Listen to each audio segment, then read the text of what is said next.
వాళ్ళ పిల్లలు రాజ్యాధికారాల్లాగా ఇప్పుడు ప్రజెంట్ సినారియో ఎలా ఉందంటే, వాళ్ళు అంటే రాజకీయ నాయకులు ఎవరైతే ఉన్నారో వాళ్ళ పిల్లలేమో అబ్రాడ్లో చదువుకోవాలి, వాళ్ళేమో quality and standard of education పొందాలి. మన పిల్లలేమో చదువు కోసం కూడా పాకులాడి తల్లిదండ్రులు అప్పుల పాలు అయిపోయి. ఈ పోరాటం ఇంతటితో ఆగదని నేను చెప్తాను. ఎంతగా మీరు బొద్దింక జంజీయ?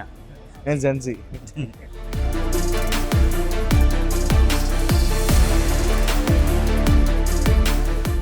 నీట్ పేపర్ లీక్ వివాదంలో మొత్తం జంతర్ మంత్రులు ఏం జరిగిందో మనంతా చూసాము, దేశవ్యాప్తంగా ఏం జరిగిందో చూసాం. చివరికి ఈ జంజీ అండ్ కాక్రోచెస్ ఈ బొద్దింకలు విజయం సాధించినట్టుగా వాళ్ళు ప్రకటించుకుంటున్నారు. ముఖ్యంగా ధర్మేంద్ర ప్రధాన్ కేంద్ర మంత్రి రాజీనామా చేయడంతో వాళ్ళలో ఉత్సాహం అయితే చాలా ఎక్కువగానే మనకు కనబడుతుంది. ప్రస్తుతం విజయవాడలో ఇక్కడ ఉన్నటువంటి జంజీ యువత ఈ బొద్దింకలు ఎలా ఫీల్ అవుతుంది అనేది తెలుసుకునే ప్రయత్నం చేద్దాం. విజయవాడలోని లెనిన్ సెంటర్లో మనం ఉన్నాము. ఒకసారి వాళ్ళు ఇక్కడ ఏర్పాటు చేసినటువంటి చార్ట్స్ కానీ వీటన్నిటిని కూడా మనం చూద్దాం. అలాగే ఇటువైపునైతే మొత్తం యూత్ అంతా కూడా ఇక్కడికి వచ్చి సంతోషాలకి సంబరాలకి రెడీ అవుతున్న పరిస్థితి అయితే మనం చూడొచ్చు. ప్రస్తుతం అయితే అక్కడ ఉన్నటువంటి జంజీని పలకరించే ప్రయత్నం చేద్దాం. వాళ్ళ అభిప్రాయం ఏంటనేది తెలుసుకునే ఒక ఎఫర్ట్ అయితే పెడదాం. రైట్, మేఘ్నారెడ్డి. ఓకే, ఏం చేస్తుంటారు? నేను ప్రస్తుతానికి ఒక PhD student and at the same time Gen Zs అందరి కోసం అని చెప్పేసి జెన్జీ మైక్ అనే ఒక కొత్త ప్లాట్ఫామ్ని కూడా స్టార్ట్ చేస్తాం. అంటే ఏంటది? ఆ ప్లాట్ఫామ్లో we plan to educate, empower and engage all the Gen Zs in various kinds of activities. And ఇప్పుడు ఈ పర్టికులర్ ప్రొటెస్ట్ లాంటివి ఏవైతే ఉన్నాయో మన జెన్జీ ఫ్యూచర్ కోసం అని చెప్పేసి we are trying to support it and take it forward as much as possible. ఏంటి ఓవరాల్ సినారియోలో ఎలా చూస్తున్నారు? యాజ్ ఆఫ్ నౌ అయితే ఈరోజు one of the happiest moments అని చెప్పొచ్చు. బికాస్ ఫైనలీ మన ఎడ్యుకేషన్ మినిస్టర్ అయినటువంటి ధర్మేంద్ర ప్రధాన్ గారు రిజైన్ చేశారు కాబట్టి. బట్ ఈ పోరాటం ఇంతటితో ఆగదని నేను చెప్తాను. There is so much more development that needs to be happening in our country. And education అన్నది as you know it's like one of the most important aspect కాబట్టి ఇందులో రిఫార్మ్స్ రావాలి. ఇంకా different styles of important new measures కానీ ఇలాంటి NEET లాంటి leakage లాంటివి ఏవి కూడా జరగకుండా వేరియస్ కైండ్స్ ఆఫ్ యాక్టివిటీస్ని గవర్నమెంట్ ఇంప్లిమెంట్ చేయాలి.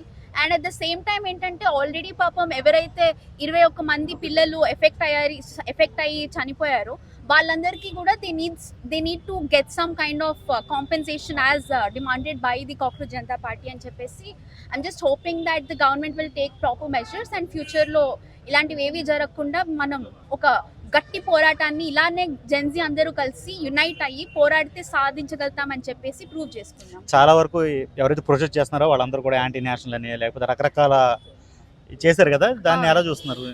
నన్ను అడిగితే నిజం చెప్పాలి అంటే ఇప్పుడు గవర్నమెంట్ని క్వశ్చన్ చేశాము అంటే it's not called anti national. మన యాజ్ అ డెమోక్రటిక్ కంట్రీ మన ఉద్దేశం ఏంటంటే we have the right to question according to the article 19 of the constitution కూడా we have the freedom of speech. మన డెమోక్రసీలో మన చుట్టుపక్కల జరుగుతున్న అన్ని విషయాల గురించి కూడా మనం తెలుసుకోవాలి. అండ్ ఏదైనా తప్పు జరిగినప్పుడు we need to come forward and ask for change. And ఆ చేంజ్ని జెన్జీ ఈరోజు ఎవరైతే ఉన్నారో మన ఫ్యూచర్ కోసం మేమందరం పోరాటం స్టార్ట్ చేసాం. సో ఈ ప్రాసెస్లో గవర్నమెంట్ని క్వశ్చన్ చేసినంత మాత్రాన ఇండియాని తప్పు పట్టినట్టు కాదు. We just asking the ruling party, అంతేగాని we not saying India is wrong. We're asking the actions by the ruling party were wrong and they need to be corrected. Accountability. Yes, accountability and transparency is what we Gen Z want. నా పేరు అమూల్య, నేను దిశా విద్యార్థి సంఘం నుండి పనిచేస్తున్నాను. మనం ఈరోజు news చూస్తే విద్యాశాఖ మంత్రి ధర్మేంద్ర ప్రధాన్ రిజైన్ చేశారని న్యూస్ ఎక్కడ చూసినా న్యూస్ మారుమోగుతుంది. అయితే కేవలం ధర్మేంద్ర ప్రధాన్ రిజిగ్నేషన్ తోటే మన పోరాటం ఆగకూడదు. ఎందుకంటే ఇప్పటివరకు చూస్తే ఎన్నో పేపర్ లీక్స్ జరిగాయి, ఎన్నో ఎగ్జామ్ స్కామ్స్ జరిగాయి, ఎగ్జామ్స్ రద్దయ్యాయి, 152 పేపర్ లీక్స్ అయ్యాయి, 86 ఎగ్జామ్స్ రద్దయ్యాయి. వీటికి కారణమైన ఎన్టీఏ నేషనల్ టెస్టింగ్ ఏజెన్సీ కూడా రద్దయ్యేంత వరకు మన పోరాటం కొనసాగించాలి. అలానే విద్యాశాఖ మంత్రి రిజిగ్నేషన్ తోటే మనం ఆగకూడదు. ఎందుకంటే ఈరోజు చూస్తే మొన్న జూలై 20న జరిగిన పోలీస్ బ్రూటాలిటీ ఏదైతే ఉందో, జంతర్ మంతర్లో ఢిల్లీ పోలీసులు విద్యార్థులపై చేసిన పాశవిక దాడిపై ప్రభుత్వం స్పందించి దానిపై అపాలజీ చెప్పాలి. అలానే దానిపై పోలీసులు ఎవరైతే విద్యార్థుల్ని లాఠీ చార్జ్ చేస్తారో, టియర్ గ్యాస్ షెల్స్ విస్తారో వాళ్ళని ఖచ్చితంగా సస్పెండ్ చేయాలి. అండ్ అలానే ఢిల్లీ మిగిలిన రాష్ట్రాల్లో జరుగుతున్న ఈ పోలీసులు చేస్తున్న విద్యార్థులపై చేస్తున్న దాడిని ఖచ్చితంగా జ్యుడిషియల్ ఎంక్వైరీ జ్యుడిషియల్ ఎంక్వైరీ ఖచ్చితంగా వేయాలి అని మేము డిమాండ్ చేస్తున్నాం దిశ విద్యార్థి సంఘం నుండి. ఎవరైతే చనిపోయారో చనిపోయిన బాధిత కుటుంబాలు ఉన్నాయో అలాంటి బాధిత కుటుంబాలు ఇంకా రాకూడదని జరిగే ప్రొటెస్ట్ ఇది. ఈ రోజు మన భారతదేశంలో విద్యా సంస్థ అనేది చాలా ఇంపార్టెంట్, విద్యా రంగం అనేది చాలా ఇంపార్టెంట్. ఏదైతే అంబేద్కర్ గారు చెప్పారో ఎడ్యుకేట్, యాజిటేట్ అండ్ ఆర్గనైజ్ అని చెప్పి అసలు జనాల్ని ఎడ్యుకేట్ అవనివ్వట్లేదు.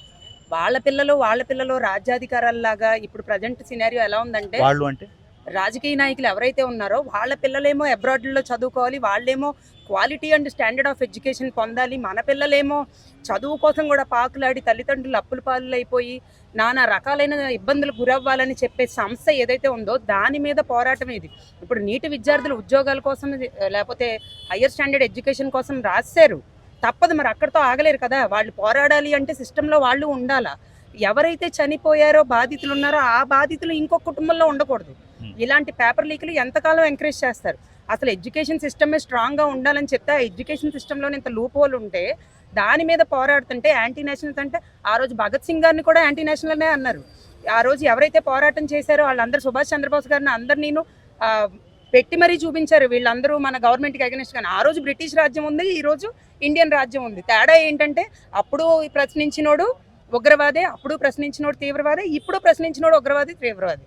ఇక్కడ నీట్ ఎగ్జామ్ రాశారు వీళ్ళందరూ ఏ ఎజెండాతో పోరాడుతున్నారు అంటే ఒక ఎజెండానే ఉంది. పిల్లలందరూ రోడ్డు ఎక్కారు, వాళ్ళ వెనకాల ఒక పొలిటికల్ పార్టీ లేదు, పిల్లలందరి చేతిలో ఎటువంటి ఆయుధాలు లేవు. వాళ్ళకు ఉన్నది ఏంటంటే ఈ జనరేషన్ అందరు తక్కువ అంచనా వేస్తారు, వీళ్ళు కష్టపడరు అని. కానీ స్మార్టెస్ట్ జనరేషన్ ఇది, వాళ్ళు స్మార్ట్గా ప్రొటెస్ట్ చేస్తారు. అదే ఈ జనరేషన్కి ఉన్న ఏమంటారు అద్భుతం.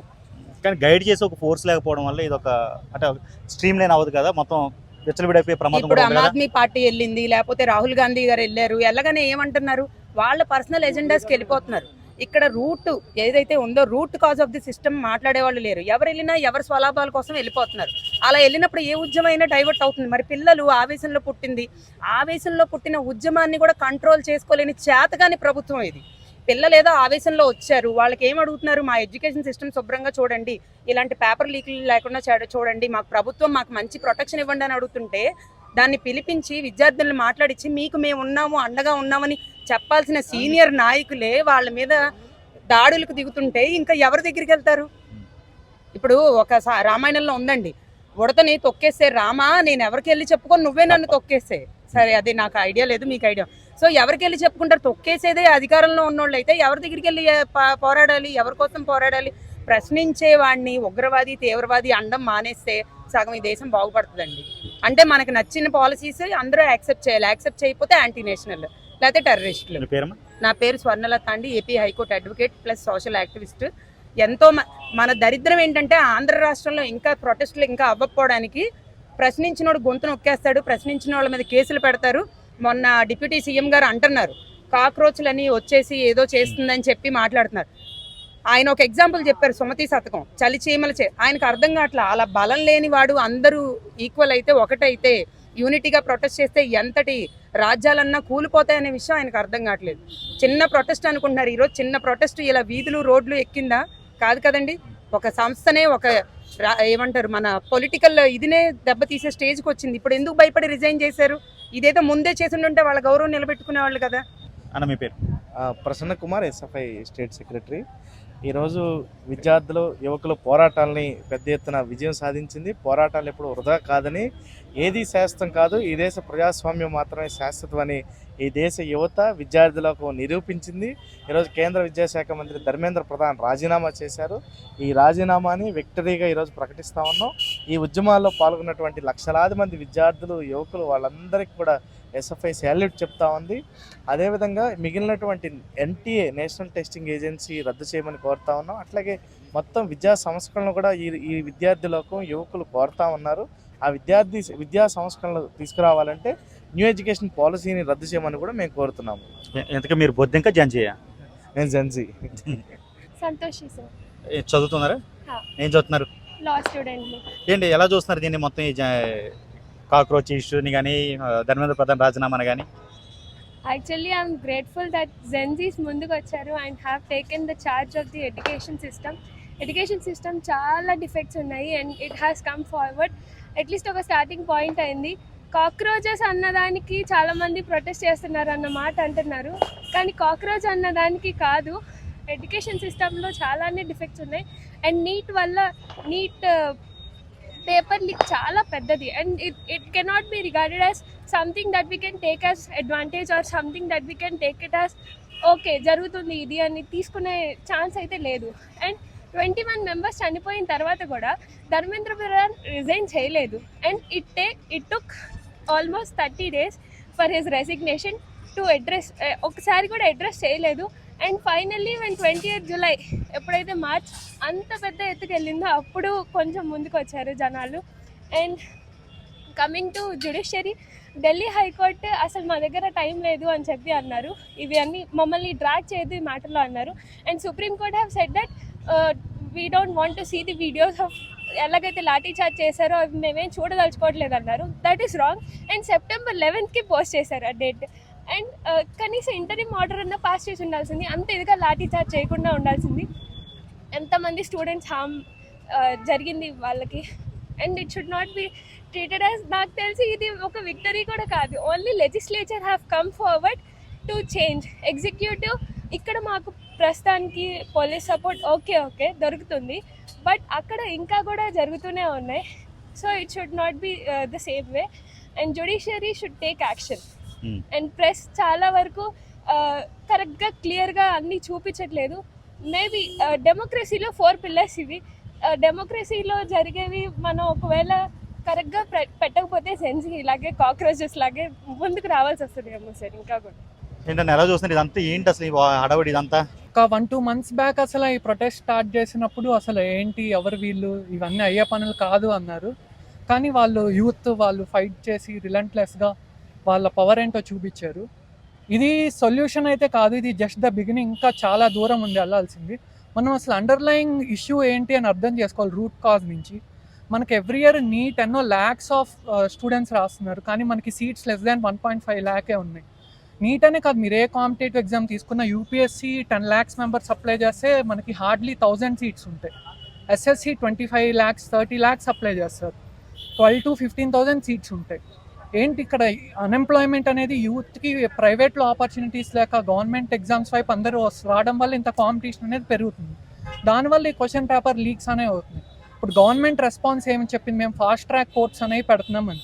ఓకే, ఫాస్ట్ ట్రాక్ కోర్ట్స్ అనేది ఏంటి, రేపు ఫ్యూచర్లో కూడా మళ్ళీ లీక్ అయితే తొందరగా సాల్వ్ చేస్తాం. అది సొల్యూషన్ కాదు. సొల్యూషన్ ఎప్పుడు రియాక్టివ్గా ఉండకూడదు, ప్రోయాక్టివ్గా ఉండాలి. మనం ఏంటి అసలు మీ దగ్గర సొల్యూషన్ ఉందా? ఉందండి నా దగ్గర సొల్యూషన్. ఇప్పుడు ఏంటి ఇప్పుడు మీరు సొల్యూషన్ ఏంటి, నీట్ ఎగ్జామ్ దేనికి రాస్తారండి, డాక్టర్లు అవ్వడానికి రాస్తారు. మన ఇండియా పాపులేషన్ ఒక 140 crores అండి. డాక్టర్స్ ఎంతమంది ఉంటారు అనుకుంటున్నారు నంబర్ మీరు? 140 crores కి మనకి 15 లక్షల మంది డాక్టర్లే ఉన్నారు.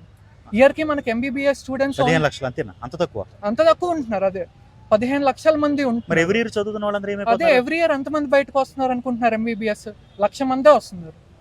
అంటే ఏంటి, అక్కడ మనకి నీడ్ ఉంది, మనకి డాక్టర్స్ నీడ్ ఉంది, సరిపడా సీట్లు లేకపోవడం వల్ల కదా ఇంత కాంపిటీషన్. గవర్నమెంట్ ఏం చేయాలి, మనకి ఇంత నీడ్ ఉన్నప్పుడు కాలేజీలు పెంచాలి, సీట్లు పెంచాలి, అప్పుడు ఇంత కాంపిటీషన్ అనేది ఉండదు కదా. ఎంత పెద్ద స్థాయిలో జరిగింది కదా, వెనకాల మీకు సపోర్ట్ ఎవరు ఉన్నారు అసలు? ఏంటన్నా స్టూడెంట్స్ కి సపోర్ట్ ఎవరు ఉన్నారు అంటున్నాను.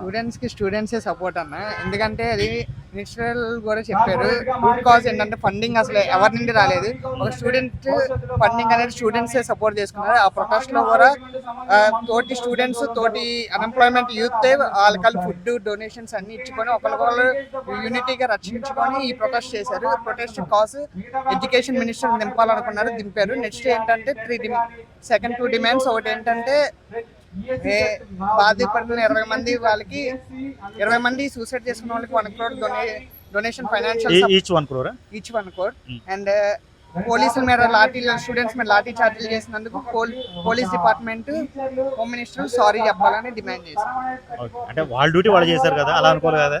అలా వాళ్ళ డ్యూటీ అంటే వేరే టెర్రరిస్టుల మీద కొట్టకూడదు కదా. స్టూడెంట్స్ వాళ్ళ హక్కుల కోసం అడుగుతున్నప్పుడు టియర్ గ్యాస్లు లాఠీ చార్జీలు చేయకూడదు కదా. సో ఓవరాల్ గా అయితే కనుక జంజీ అంతా కూడా వాళ్ళ ఒపీనియన్ ఏంటనే దాని మీద చాలా క్లారిటీతో ఉన్నారు. ఒకటి, ధర్మేంద్ర ప్రధాన్ రాజీనామా, బాధ్యత వయసు, పరీక్ష పేపర్ లీక్ అయిన దానికి అది సాధించేసాము. తర్వాత ఎవరైతే చనిపోయారో ఈ డిప్రెషన్లోనయ్యి లేకపోతే సూసైడ్లు చేసుకొని చనిపోయారు విద్యార్థులు, అలాంటి వాళ్ళకి ఒక్కొక్క ₹1 కోటి చొప్పున ఒక్కొక్కరికి నష్టపరిహారం ఇవ్వాలి. దాంతో పాటుగా కేంద్ర హోంమంత్రి అంటే క్షమాపణ చెప్పాలి. ఎందుకంటే మెయిన్ చిన్న స్టూడెంట్స్ వాళ్ళ ఒక న్యాయమైన కోరికల కోసం వాళ్ళ ధర్నాలు లేకపోతే నిరసనలు వ్యక్తం చేస్తుంటే వాళ్ళని ఒక టెర్రరిస్టులను కొట్టిన స్థాయిలో కొట్టారు, లాఠీ చార్జీలు చేశారు. ఇది కరెక్ట్ కాదు. వాళ్ళకి క్షమాపణ కోరుకుంటున్నాం మేము వాళ్ళ తరపున, అంటే ప్రభుత్వం తరపున ఒక క్షమాపణ అయితే మేము ఎక్స్పెక్ట్ చేస్తామంటూ స్టూడెంట్స్ చెప్తున్నారు. సో వాళ్ళైతే క్లారిటీగానే ఉన్నారు. ఏదో ఒక స్టూడెంట్స్ ఆవేశంలో చేస్తారనడానికి లేదు. మొత్తం మీద అయితే వాళ్ళ డిమాండ్స్ ఏంటి, వాళ్ళు ఏం కోరుకుంటున్నారు దాని క్లారిటీతో ఉన్నారు. ప్రస్తుతానికి అయితే వాళ్ళ మెయిన్ డిమాండ్ ధర్మేంద్ర ప్రధాన్ రాజధానికి సంబంధించి అది నెరవేరినందుకైతే మాత్రం చాలా ఆనందం వ్యక్తం చేస్తూ ఎక్కడికక్కడ దేశవ్యాప్తంగా సంబరాలు చేసుకుంటున్న ఈ బొద్దింకలు. మరిన్ని అప్డేట్స్ కోసం చూస్తూనే ఉండండి ఏబీపీ దేశం.